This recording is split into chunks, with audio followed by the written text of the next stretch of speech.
प्रार्थना करते हैं, लेकिन आप हाथ उठाएं और परमेश्वर आपके देशों में सुरक्षा देगा यीशु मसीह के नाम में। इसी समय परमेश्वर के सामने विश्वास के साथ खड़े हैं तो पवित्र आत्मा आज आपको पहले जैसा नहीं रखेगा। डीजल पेट्रोल कोड़ियों के भाव, भारत में मिला दुनिया का सबसे बड़ा तेल का कुआं। आपने ये सुना है कि भारत को तेल का कुआं मिल गया है? जी हाँ, चौंकिए मत, अब भारत तेल के मामले में किसी पर निर्भर नहीं होगा, क्योंकि ये आने वाले 1.5 साल के अंदर प्रॉफिट की बात समझ में आएगी। वो कोई बड़ी बड़ी खोज करेंगे। परमेश्वर देख रहा है, मैं देख रहा हूं कैसे भारत के हाथ एक बड़ा जैकपॉट लगा है। देश के इतिहास में पहली बार जम्मू कश्मीर के रियासी जिले में लिथियम का बड़ा भंडार मिला है। लिथियम के भंडार की ये पहली साइट है जिसकी भारतीय भूवैज्ञानिक सर्वेक्षण यानी जीएसआई ने रियासी जिले में पहचान की है। ये भी कोई छोटा मोटा भंडार नहीं है। इसकी कुल क्षमता 59 लाख टन है, जो चिले और ऑस्ट्रेलिया। आने वाला समय आपके लिए सोने चांदी का, चांदी सोने से महंगी हो जाएगी।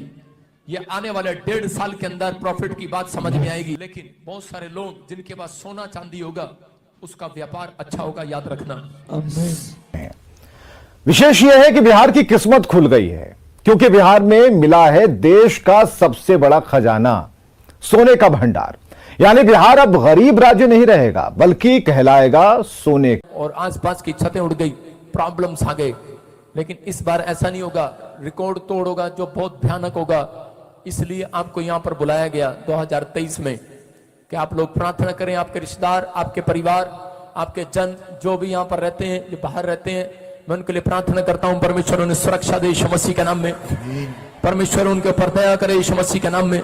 हर आशीष आपके ऊपर आए यीशु मसीह के नाम में। आप सुनेंगे 2 देश, एक लेडीज होगी, एक जेंट्स होगा, ऐसे कोई राजा होगा, प्रधानमंत्री होगा। 2 देश अपनी ताकत आजमाएंगे। आप सुनेंगे, हाथ मिलाएंगे और वो ताकतवर हो जाएंगे। वो कोई बड़ी बड़ी खोज करेंगे। परमेश्वर देख रहा है, मैं देख रहा हूं कैसे कोई 3 देश आपस में टकराएंगे और इस बार एक जगह पर परमाणु गिर देंगे। मैंने नहीं कहा 2022 में परमाणु गिरेगा, किसी ने कहा होगा, लेकिन प्रभु ने मुझे कहा कि 2023 में कह रहा कि कुछ तिहाई हिस्सा प्रॉब्लम में आ जाएगा आपस में। उसके कारण बहुत सारे लोग, खाना खत्म हो जाएगा। कई जगह पर जो लोग आयात निर्यात करते हैं, फूड सप्लाई करते हैं, प्रॉब्लम्स आएगी, महंगाई हो जाएगी। आपके घर में, जिसके घर में चांदी है उसको संभाल कर रखना। 1.5 साल के अंदर चांदी सोने से भी महंगी हो जाएगी। आपके फिर दिन इस 1.5 साल के अंदर आपके लिए परमेश्वर आपका फेवर करेगा यीशु मसीह के नाम में। मैं फिर कह रहा हूं, जो लोग 2023 में पवित्र आत्मा को पुकारेंगे और 3 बातें कहेंगे। पवित्र आत्मा, मैं पवित्रता से चलूंगा। पवित्र आत्मा, मेरा जीवन प्रार्थना पर निर्भर होगा। याद रखना कि 2023 में आपको पता लगेगा कि इस बार हीरो कोई हीरोइन, कोई इंसान नहीं होगा। 2023 में बहुत सारे लोगों को पता लगेगा, क्या साइंटिस्ट, क्या मैकेनिक, क्या कोई भी जनो, उसको पता लगेगा 2023 में हीरो पवित्र आत्मा है। आपका हीरो पवित्र आत्मा होगा। आप पवित्र आत्मा को पुकारेंगे और वहां से प्रॉब्लम खत्म हो जाएगी यीशु मसीह के नाम में। पवित्र आत्मा, बहुत सारे लोगों से परमेश्वर ने मुझे कहा मैं इस साल में 2023 में भक्ति कराऊंगा। बहुत सारे लोग नहीं जानते भक्ति करना, लेकिन मैंने देखा अभी इसी समय आत्मा कह रहा है जिनके नाम BNRS G और KL से हैं, आपके पैसे को मल्टीप्लाई करेगा परमेश्वर।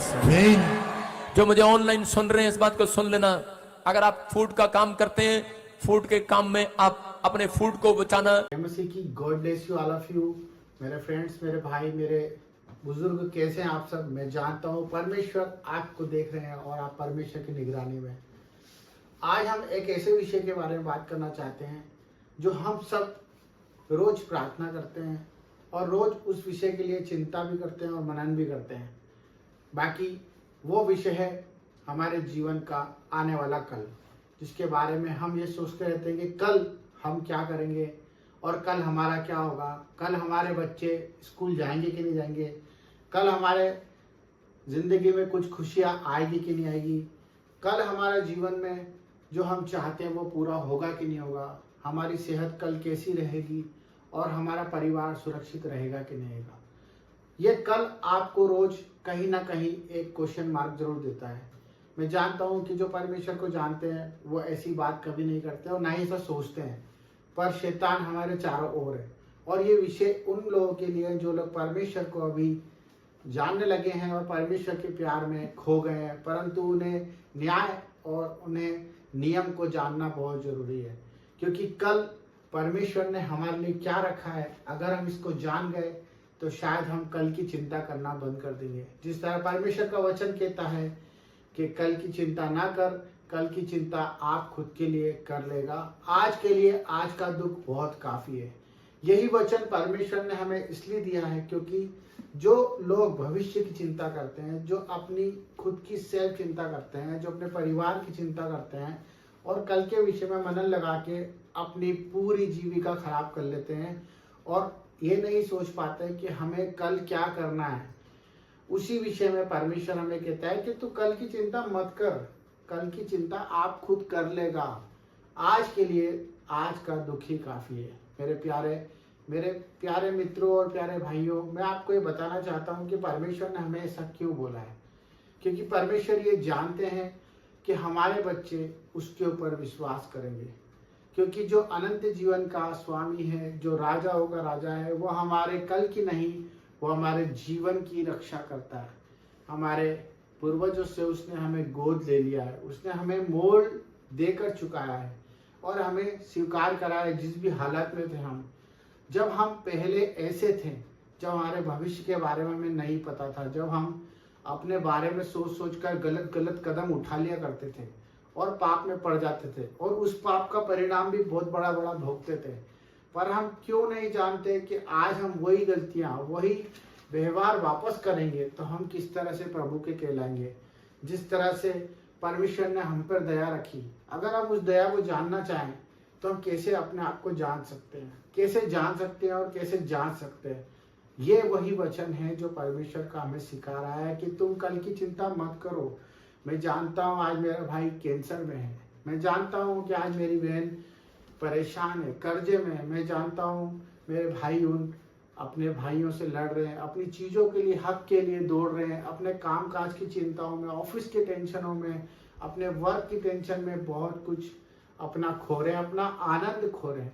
मेरे भाई बहनों, ये विषय परमेश्वर ने हमें इसलिए दिया है कि जब हम इस चीज़ को छोटा करेंगे, अपने कामों को अनुशासन से करेंगे, नियम से करेंगे और अपने मुख पर सच रखेंगे, हमसे जो होता है हम उसी को करें, हमारी आंखें जितना देखती हैं हम उसी को अपना काम का सोता बनाया, उतना ही चले जितना हम चल सकते हैं, क्योंकि परमेश्वर ने हमारा बोझ अपने ऊपर ले लिया है। व्यर्थ चिंता ना करें, हमें चिंता करने की कोई जरूरत नहीं है, क्योंकि परमेश्वर ने क्रूस पर अपनी जान दी, अपने इकलौते पुत्र को हमारे लिए इसलिए दिया कि हम नाश ना हो और हम विजय के जुलूस में चले और परमेश्वर की महिमा को देखें। और परमेश्वर की महिमा जब भी होती है जब हम परमेश्वर के पीछे अपना क्रूस उठाकर चलते जाते हैं। तो मेरे भाई बहनों, ये आपको समझना है कि हम अगर कल की चिंता करते हैं तो परमेश्वर के उस नियम को तोड़ते हैं जो परमेश्वर ने हमारे लिए बलिदान दिया। अगर आप महिमा देखना चाहते हैं और परमेश्वर के कामों को देखना चाहते हैं तो आज के आनंद में खुशियों से जियो, आनंद से अपने परिवार के साथ खुशियां मनाओ और प्रभु की आराधना करो, प्रार्थनाएं करो अपने पड़ोसी के लिए और अपने लिए भी। Thank you. जय मसीह।